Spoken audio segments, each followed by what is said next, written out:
Hello my dear students, welcome to History Online class. So today we'll be doing from your history portion, that is chapter number 4, with the topic known as expansion of the British rule. So in this chapter mainly we'll be studying or we'll be focusing the different topic as well as the subtopics we need to know regarding which were the 4 important European nations who came to India and wanted to establish different Indian states and want to take a lots of profit from those kinds of Indian states.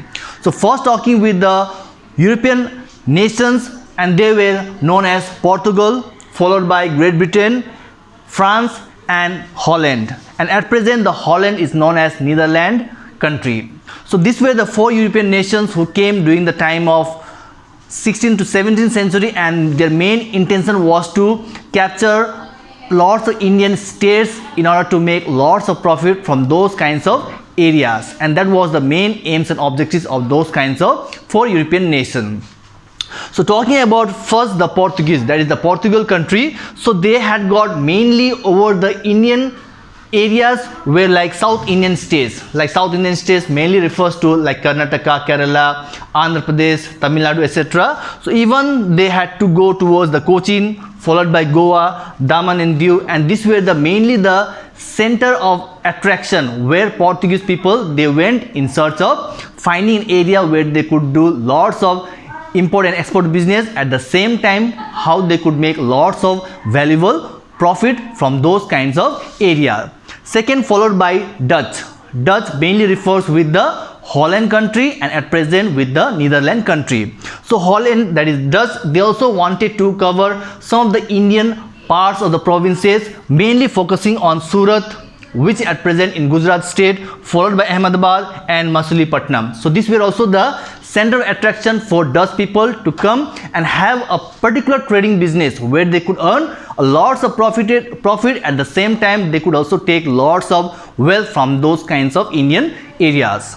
Third, followed by with the French, that is the France country, where they also had got the intention targeting towards those kinds of areas or states, especially talking about Pondicherry, Mahe, Karaikal and even the Surat in the year of 1668, where they were mainly focusing on how to attract those centers, because whenever the 4 European nations they came to India, they finally visited, they did the survey of whole Indian states one by one, and they came to know that which were the parts of areas in the Indian subcontinent where they could earn lots of profit by having a business with the trade purposes, and that made them a very rich, and the lots of drains was being taken to those nations.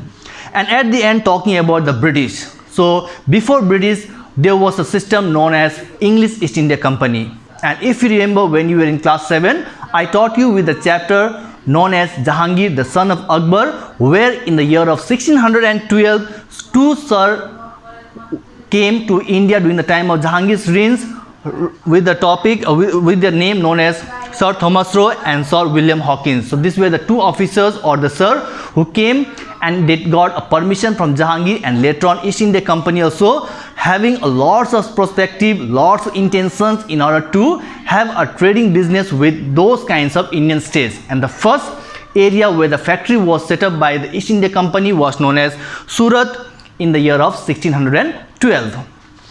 Next, focusing on the year, that means when we talk about the East India Company in more and more details, later on from the year of 1858 it becomes completely the British provinces. And even if you remember the year 1757, on 23rd of April there was a battle of Plassey between Siraj-Dowlah, the Nawab of Bengal, and Robert Clive, the British general. And 1 century later, that is after 100 years later, we see that how the year of 1857 is also remarked as the first war of independence or the Sepoy Mutiny, and even it is known as the revolt of 1857, with lots of policies that were being focused by the Britishers on the Indian states, and that made Indian people very weak, and that was a part of domination done by the British government.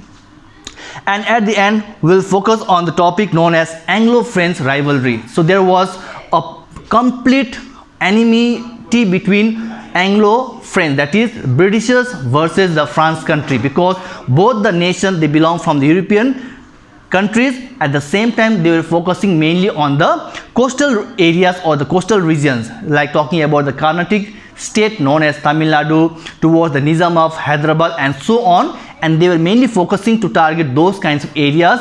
And for that there was a enmity or there was a rival between France and Britishers, and that we see the period from the year of 1744 till 1763. So nearly 19 years. So within that 19 years, there were 3 Anglo-French war. So you can see all the 3 Anglo-French war one by one from the year of 1744 to 1748. So in this first Anglo-French war, France was able to capture some of the parts of the areas which they had got intentions to take over. But later on, we see Britishers with lots of huge forces, with lots of plans and tactics, they were able to restore those areas which was already captured by France. Second, you talk about the year from 1748 to 1754. So in this second Anglo-French war, Britishers were very much on the top, with lots of power, with lots of administration process, with the army, military system, with lots of proper training, and they were able to defeat France and getting lots of areas wherever they were having a eye to capture or to have a very good trading business. And in the third Anglo-French war, we see the year from 1756 to 1763. So even the third Anglo-French war, we see that how British government were able to defeat France and they were able to take whichever the areas they were wanting.